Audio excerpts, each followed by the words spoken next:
पंतप्रधान मोदींच्या परदेश दौऱ्यानंतरच दिल्लीच्या मुख्यमंत्र्यांचा शपथविधी. मुख्यमंत्री पदासाठी परवेश वर्मा, सतीश उपाध्याय यांची नावं आघाडीवर. मणिपूरचे मुख्यमंत्री बिरेन सिंग यांचा राजीनामा मंजूर. शहांसोबतच्या भेटीनंतर बिरेन सिंग यांचा निर्णय. राज्यातील जातीय हिंसेनंतर राजीनाम्यासाठी होता दबाव.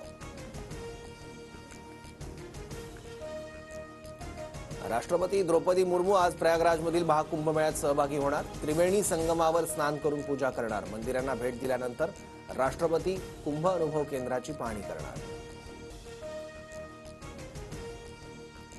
राधवाकडून 17 शाळकरी मुलींचा विनयभंग. नागपूरच्या नंदनवन पोलीस स्टेशन हद्दीतली घटना. शाळेजवळ असलेल्या दुकानाचं शटर दुरुस्त करण्यासाठी आला असताना विद्यार्थिनींसोबत गैरप्रकार. आरोपी रवी लाखे अटकेत.